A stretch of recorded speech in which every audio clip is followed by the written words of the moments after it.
Hello, कैसे हैं आप। मैं सजन शाह आशा करता हूं कि आप बिल्कुल स्वस्थ होंगे, अच्छे होंगे और अपनी पढ़ाई कर रहे होंगे। तो बच्चों, एक बार फिर से आपका स्टार्टअप स्टडी एकेडमी के यूट्यूब चैनल में बहुत बहुत स्वागत है। तो चलिए बच्चों, हम अपनी लर्निंग स्टार्ट करते हैं विथ स्टार्टअप स्टडी के साथ। उदाहरण नंबर 5। उदाहरण नंबर 5 का दिया गया है 75, 60 और 210 के सार्वगुणनखंड ज्ञात कीजिए। देखिए बच्चों, यहाँ पे एग्जाम्पल नंबर 5 हम लोग को दिया गया है कि यहाँ पे संख्याएं दी गई है 75, 60 और 210। इन संख्याओं के सार्वगुणनखंड ज्ञात करने हैं। एक शब्द यहाँ पे देखिए क्या है, गुणनखंड है।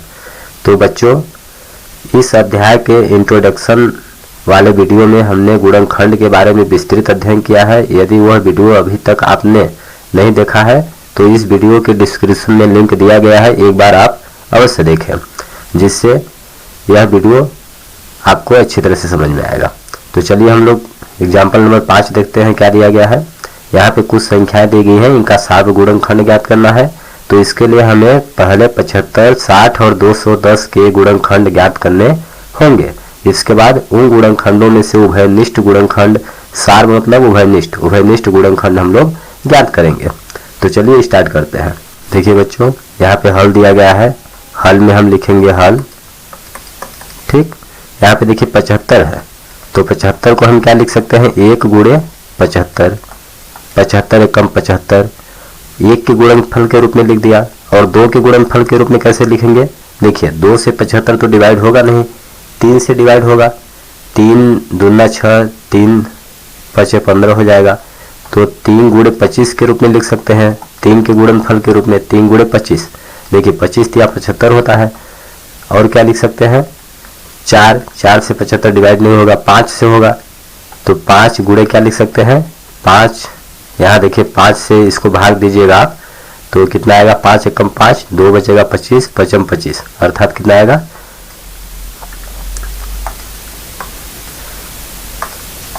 कितना आएगा 15। ठीक, 15 25 देखिए 75 होता है।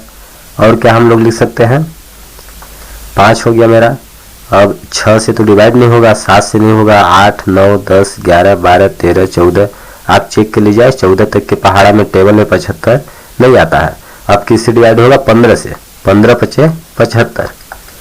तो यहाँ पे देखिए बच्चों, हमने देखा कि 15 और 5 ये दोनों संख्याएं रिपीट हो गई। यहाँ पे देखिए 5 और 15 आया था, तो हम लोग क्या करेंगे, अब यहीं पे रुक जाएंगे। तो लिख देंगे इस प्रकार 75 के गुणनखंड क्या हो जाएंगे, 75 के गुणनखंड, 75 के गुणनखंड क्या होंगे, सभी संख्याओं को एक एक बार ले लीजिए। तो क्या लेंगे हम, 1 3 5, 1 3 5, और क्या लेंगे रिवर्स में, 15 25 75, 15 25 75, 15 25 75।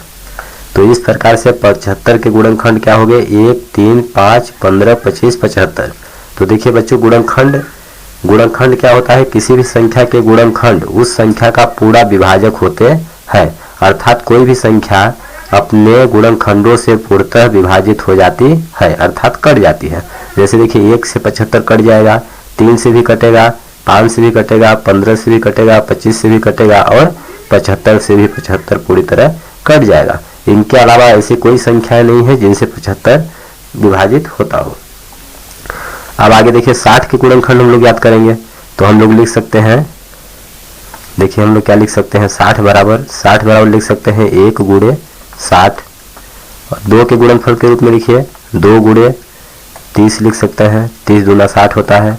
3 के गुणनफल के रूप में 3 20 60 होता है, 20 3 60। 4 के गुणनफल के रूप में तो 4 15 चौको 60 होता है, 15 चौको 60। 5 के गुणनफल के रूप में लिखेंगे तो क्या होगा, 5 गुणे 12 पंचे 60, और आगे इसी तरह से बराबर, यहाँ पे जगह नहीं है तो आप लिख सकते हैं 6 दहम 60 होता है। और आगे देखिए 7 से डिवाइड करेंगे 60 को, तो 7 से नहीं कटेगा, 8 से नहीं कटेगा, 9 से नहीं कटेगा, 10 से कटेगा, 10 छक्का 60, 10 के टेबल में आता है 10 छक्का 60। तो यहाँ पे देखिए बच्चों 10 और 6 ये पहले आ चुका है, इसलिए यहाँ पे हम लोग रुक जाएंगे। तो लिख देंगे इस प्रकार से 60 के गुणनखंड क्या हो जाएंगे, 60 के गुणनखंड। तो तो 60 के गुणनखंड क्या हो जाएंगे, ले लीजिए आप एक, सभी संख्याओं को एक एक बार आप लिखिए, 1 2 3 4 5 6, 1 2 3 4 5 6। अब इसके बाद रिवर्स में 10 12 15 20 30 और 60, क्या हो गया मेरा 10 12 15 20 30 और 60। तो इस प्रकार से 60 के गुणनखंड ये सभी संख्याएं हो गई। अब क्या बोला है 210, तो 210 को देखिए हम लोग क्या लिख सकते हैं, हम लोग लिख सकते हैं 210 को क्या लिख सकते हैं, 1 गुणे 210, ठीक। और 2 के गुणनफल के रूप में क्या लिख सकते हैं, 2 गुणे 105। देखिए 2 से भाग करेंगे 210 को तो 105 आएगा, अर्थात भाज्य बराबर भाजक गुणे भागफल, जब शेष पर 0 हो तो इस प्रकार से 210 को हम 2 गुणे 105 लिख सकते हैं। और क्या लिख सकते हैं 3 के गुणनफल के रूप में, 3 गुणे 70। देखिए 3 7 21 210 होगा। 4 से विभाजित नहीं होगा। 5 के गुणनफल के रूप में लिखेंगे क्या आएगा, 5 गुणे 42 आएगा। 5 का भाग देके देखिएगा आप, 5 चौक 20, 1 बचा 10 हो गया, 5 दूना 10। अब 6 के रूप में, तो 6 त्रिक 18 आएगा। अब 3 बचेगा 30, 6 पंचे 30, तो कितना आ जाएगा मेरा 35 आ जाएगा। 7 के गुणनफल के रूप में लिखिए, 7 गुणे कितना आएगा मेरा, 7 त्रिक 21, तो 30 आ जाएगा यहाँ पे। अब देखिए इस बराबर को रहने दीजिए, हम लोग लिख देंगे यहाँ पे 7 गुणे 30 बराबर, देखिए 7 के बाद 8 से डिवाइड नहीं होगा, 9 से नहीं होगा, 10 से होगा, 10 21 हम 210 होगा। इसी तरह से और 10 से आगे 11 से डिवाइड नहीं होगा, 12 से नहीं होगा, 13 से नहीं होगा, 14 से होगा। 14 गुणे आप चेक कर लीजिएगा, 14 से डिवाइड करेंगे तो 14, देखिए 14 कम 14, अब कितना बचा 7 बचा, 70 हो गया, तो 14 पंचे 70, 15 आएगा। अब देखिए 14 हमने ले लिया, अब 15 से डिवाइड होगा तो 15 गुणे 14 आएगा। यहाँ पे देखिए बच्चों 15 और 14 रिपीट हो गया, इसलिए हम लोग यहाँ पे रुक जाएंगे। तो इस प्रकार से हम लिख देंगे कि 210 के गुणनखंड क्या हो जाएंगे, गुणनखंड 210 के गुणनखंड क्या क्या हो जाएंगे, सभी संख्याओं को एक एक बार लीजिए, 1 2 3 5 6 7 10 14, 1 2 3 5 6 7 10 14, इसके बाद रिवर्स है 15 21 35 42 70 105 210, क्या क्या आ गया 15 21 30 35 42 70 105 और 210। तो यहाँ पे देखिए बच्चों लिख देंगे हम अतः कितना का 75 60 और 210 के सार्व गुणनखंड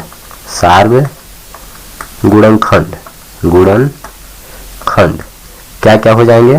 देखिए सार्व गुणनखंड मतलब कि इन संख्या 60, संख्या 75 60 और 210 के जो गुणनखंड है उन गुणनखंडों में कॉमन क्या क्या है। देखिए एक इसमें भी है, एक इसमें भी है और एक इसमें है, तो एक सभी संख्याओं में है, सबका गुणनखंड है। अब देखिए 75 के गुणनखंड में 3 है, 60 के गुणनखंड में यहाँ देखिए 3 है और 210 के गुणनखंड में 3 है, तो 3 भी हम लिख लेंगे। अब देखिए 75 के गुणनखंड में 5 है, इसमें भी 5 है, 60 के गुणनखंड में, 210 के गुणनखंड में 5 है, तो 5 हो गया। और देखिए 15, 75 के गुणनखंड में 15 है, 60 के गुणनखंड में देखिए 15 है और 210 के गुणनखंड में 15 है, तो इस प्रकार से 15 भी हो जाएगा। अब देखिए 25, 75 के गुणनखंड में 25 है, 60 के गुणनखंड में 25 है क्या, देखिए 25 नहीं है और 210 के गुणनखंड में भी 25 नहीं है। 75 देखिए 75 के गुणनखंड में 75 है, लेकिन 60 के गुणनखंड में 75 नहीं है और 210 के गुणनखंड में 75 नहीं है, तो अतः हम लिख देंगे अतः 75 60 और 210 के सार्व गुणनखंड 1 3 5 15 है। ठीक, आंसर सार्व गुणनखंड मतलब उभयनिष्ठ गुणनखंड, जो तीनों का गुणनखंड हो। तो बच्चों आई होप आप लोगों को यह क्वेश्चन अच्छी तरह से समझ में आ गया होगा। अगला देखिए बच्चों उदाहरण नंबर 6। उदाहरण नंबर 6 क्या दिया गया है, संख्या 3 4 और 9 के सार्व गुणज ज्ञात कीजिए। तो देखिए गुणज ज्ञात करना है, उभयनिष्ठ गुणज, सार्व गुणज मतलब उभयनिष्ठ गुणज। तो सबसे पहले हम लोग समझते हैं कि उभय गुणज क्या होता है। तो किसी भी संख्या का गुणज ज्ञात करने के लिए उस संख्या का प्राकृतिक संख्याओं में गुणा करने पर जो संख्या प्राप्त होती है उसे हम संख्या का गुणज कहते हैं। अर्थात किसी भी संख्या का गुणज ज्ञात करने के लिए उस संख्या का टेबल लिखिए, पहाड़ा लिखिए। जैसे अगर 2 का कोई बोल दे, आपको कोई बोल दे कि 2 का गुणज लिखिए, तो 2 का गुणज क्या होगा, 2 का सिंपल पहाड़ा लिखिए। 2 2 दूना 4, 2 3 6, 2 चौको 8, इसी तरह से अनंत तक। तो ये क्या कहलाएंगे, सभी संख्याएं जो आएंगी वो 2 के गुणज कहलाएंगे, गुणज। तो आई होप आप लोगों को गुणज समझ में आ गया होगा। अब चलिए इस प्रश्न को हम लोग हल करते हैं। देखिए बच्चों, हम लोग हल में लिखेंगे हल। क्या बोला है, 3 का गुणज, ये बोला है 3 4 9 के सार्व गुणज लिखिए। तो देखिए 3 के गुणज, हमने गुणज बताया क्या होता है, पहाड़ा लिख देंगे हम। 3 के गुणज क्या हो जाएंगे, 3 3 दूना 6, 3 के 9, 3 चौक 12, 3 5 15, 3 6 18। इसी तरह से आगे हम लिख सकते हैं। ठीक, 3 दहम देखिए 30 हो गया, फिर 3 गिरहम 33, 3 बरहम 36, इस तरह से। 4 के गुणज देखिए क्या हो जाएंगे, 4 के गुणज 4 4 दूना 8, 4 3 12, 4 6 16, इस तरह से आगे आप पहाड़ा लिखते जाइए। 4 दहम 40 हो गया, 4 गिरहम 44, 4 बरहम 48। इसी तरह से अगर 4 में हम 100 का गुणा कर देते हैं तो 400 आ जाएगा। 400 भी क्या है, 4 का गुणज है। तो किसी भी संख्या के गुणज अनंत होते हैं। अब देखिए 9 के गुणज, तो 9 के गुणज क्या होंगे, 9 9 दूना 18, 9 3 27, 9 चौक 36, 9 5 42, 9 6 54, 9 7 63, 9 8 72, 9 9 81, 9 दहम 90, 9 गिरहम 99। इसी तरह से आगे हम लिख सकते हैं। अब देखिए हम लिख देंगे अतः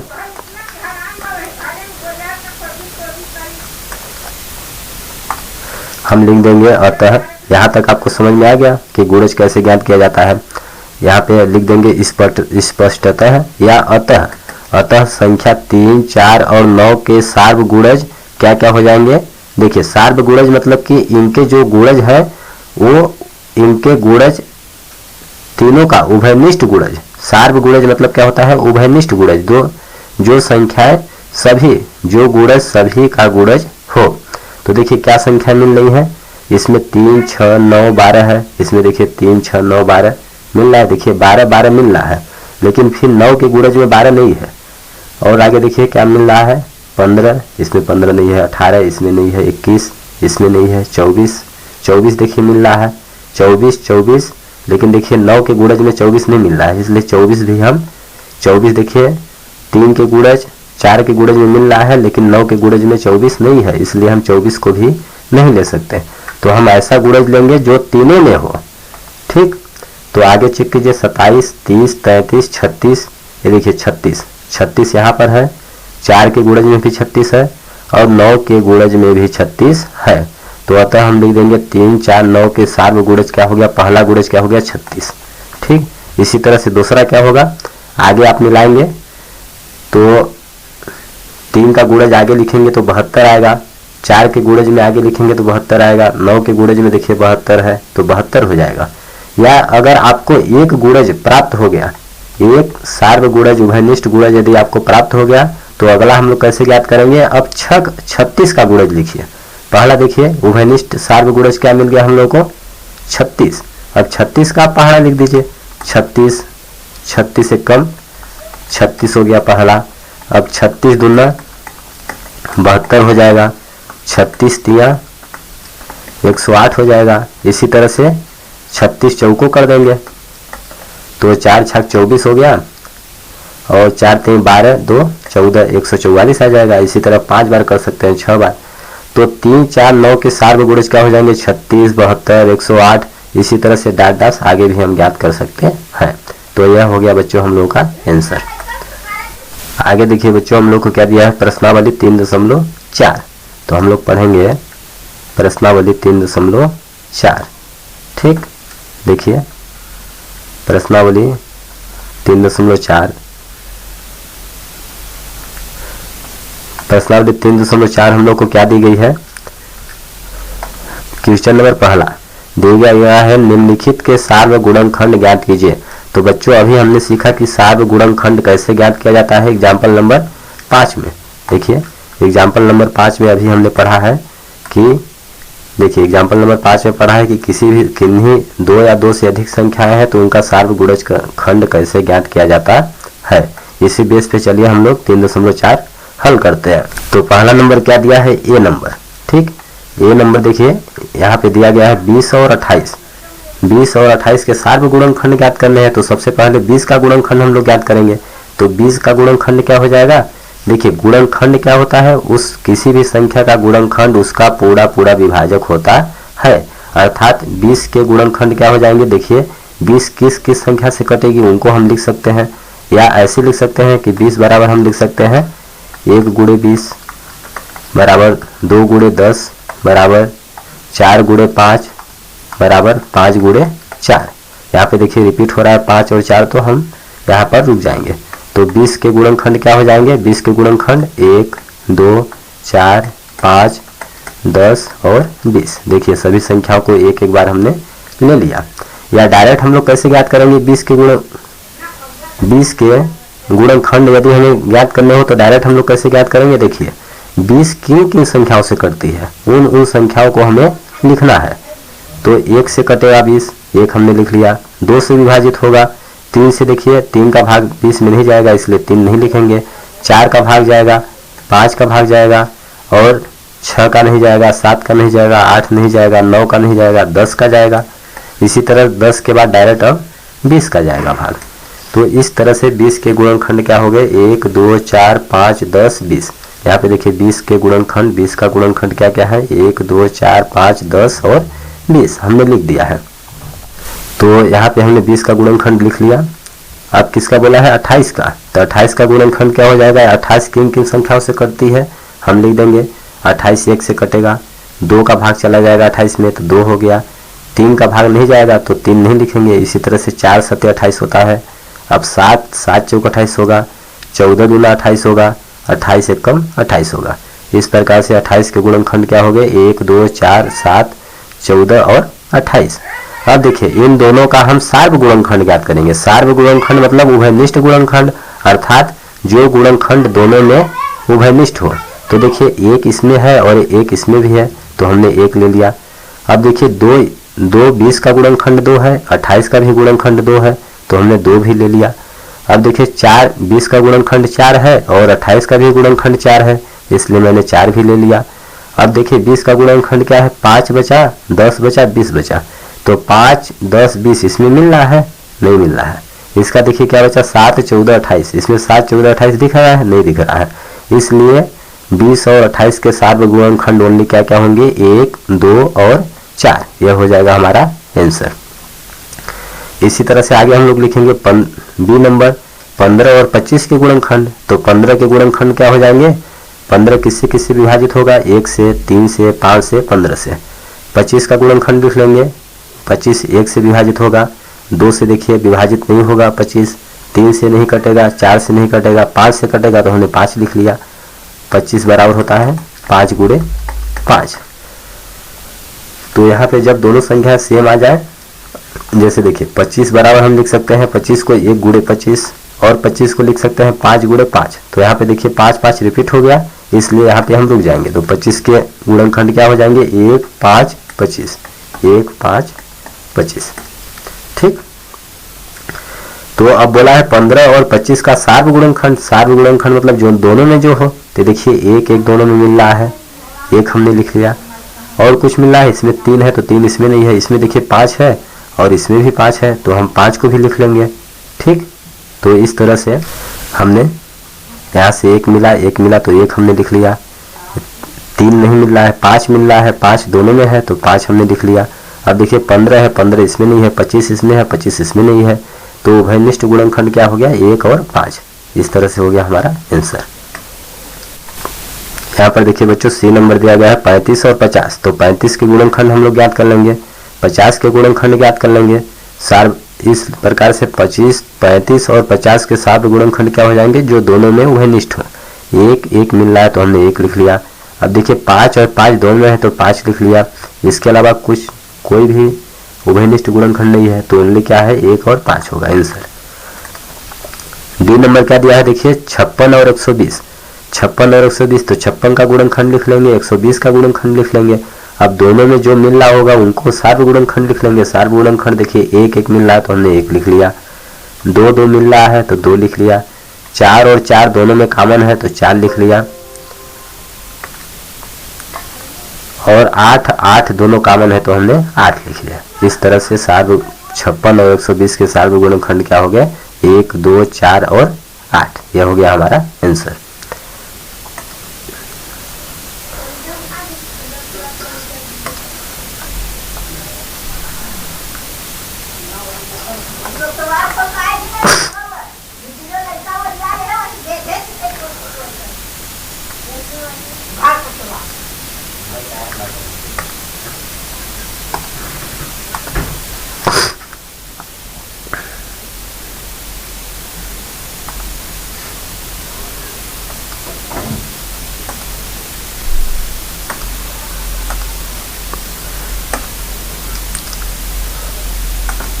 देखिए बच्चों क्वेश्चन नंबर 2, और 8 8 दोनों कॉमन है तो हमने 8 लिख लिया। इस तरह से सार्व 56 और 120 के सार्व गुणनखंड क्या हो गए, 1 2 4 और 8। यह हो गया हमारा आंसर।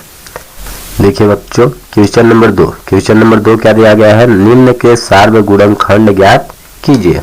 देखिए अभी हमने पहला क्वेश्चन में पढ़ा था सार्व गुणनखंड ज्ञात करने के लिए, उसी तरह से वहां पे 2 2 संख्याएं थी, यहाँ पे 3 3 संख्याएं हैं। इन संख्याओं का हमें सार्व गुणनखंड ज्ञात करना है। तो इसके लिए हम लोग क्या करेंगे, सबसे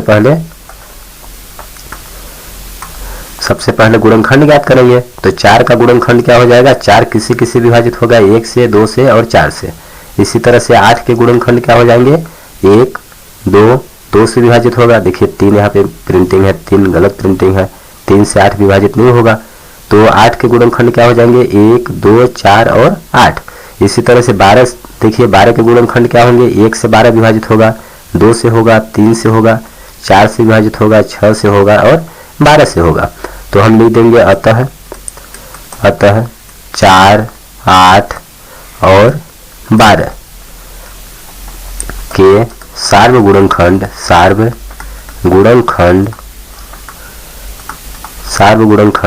क्या क्या हो जाएंगे। देखिए तीनों में क्या मिल रहा है, 1 है यहाँ पे, यहाँ पे 1 है, यहाँ पे 1 है तो 1 हो जाएगा। और देखिए 2 यहाँ है, 2 यहाँ है, 2 इसमें भी है तो 2 मेरा हो गया। अब इसके अलावा देखिए 4 का गुणनखंड 4 है, 8 का भी गुणनखंड 4 है और 12 का भी गुणनखंड 4 है, अर्थात 4 तीनों जगह कॉमन है, इसलिए हम 4 भी लिख देंगे। तो इस प्रकार से 4 8 और 12 के सार्व गुणनखंड क्या हो जाएंगे, 1 2 और 4। ये हो गया हमारा आंसर। अब देखिए बी नंबर क्या दिया गया है, 5 15 और 25। तो इससे पहले हम 5 का गुणनखंड ज्ञात करेंगे। 5 का गुणनखंड क्या होगा, 1 और 5। 15 का गुणनखंड क्या होगा, 15 किसी किसी डिवाइड होगा, 1 से 3 से 5 से 15 से, आप चेक कर सकते हैं। 25 का गुणनखंड क्या होगा, 1 5 और 25। तो इस तरह से सार्व गुणनखंड क्या हो जाएगा, अतः लिख देंगे, अतः 5 15 और 25 के सार्व गुणनखंड बराबर क्या क्या हो जाएंगे। ये गलत प्रिंटिंग है, इसको मत लिखिएगा, डायरेक्ट लिख दीजिएगा सार्व गुणनखंड बराबर। देखिए तीनों में क्या मिल रहा है, 1 1 1, तो क्या हो जाएगा मेरा 1 हो जाएगा। और देखिए 5 इसमें भी है, 5 इसमें भी है, 5 इसमें भी है, तो क्या हो जाएगा मेरा 5 हो जाएगा।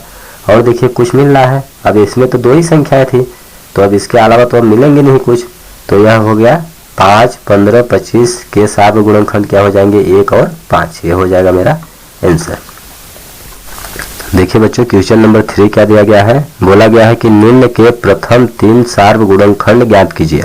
यहाँ पे नीचे हमें कुछ संख्याएं दी गई हैं, इन संख्याओं के हमें प्रथम 3 सार्व गुणज ज्ञात करने हैं। गुणज किसी भी संख्या का गुणज क्या होता है, उसका टेबल अर्थात पहाड़ा। जैसे 6 के देखिए ये नंबर हम लोग लिख लेंगे, हल करते हैं ए नंबर। तो ए का क्या हो जाएगा, ए नंबर हल क्या दिया है, 6 और 8 के सार्व गुणज ज्ञात करने हैं। तो सबसे पहले हम लोग गुणज ज्ञात करेंगे।